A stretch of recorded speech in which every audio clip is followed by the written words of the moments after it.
today we're going to be installing a helmet lock. I will take it out of the back with 2 keys and of course the helmet lock itself.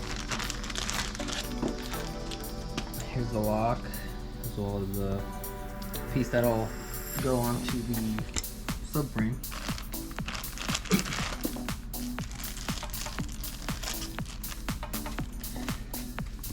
Fairly simple. Of course, just can comes off, and your latch, if you have the latch one, not the buckle, go in here, the metal piece, and then just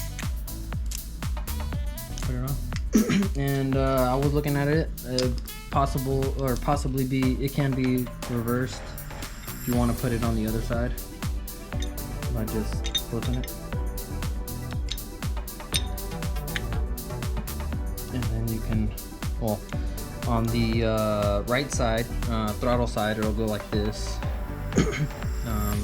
I'm gonna leave it on the clutch side, so it'll actually sit up like this.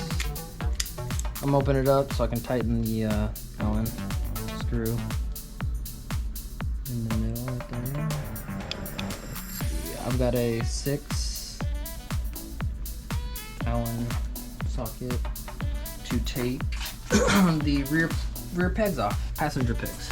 So it will just be taking these 2 bolts off, and this will go on right behind the pegs.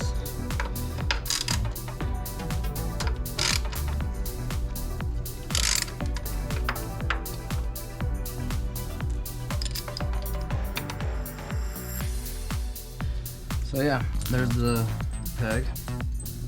Alright, so I'm gonna put it behind the rear foot peg like that. So it's gonna come and angle down and out a little bit. So you got clearance here. And like I said before, it's just got a nut back here and a little spot. You can flip it wherever it's convenient, as well as on the other side if you want it on the throttle side.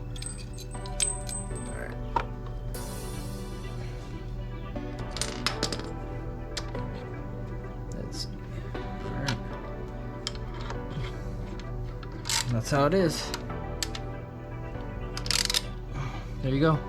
I did it pretty snug and hand tight. I will go back and look and see what the torque is. Alright, I'm gonna go ahead and tighten this bolt right here.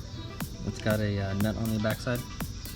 It's snug, but it's gonna do it hand tight till it's snug.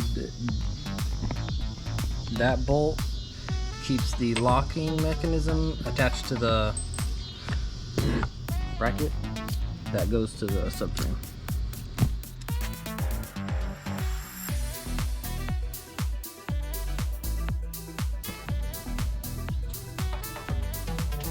Of course, don't leave your headset on the helmet.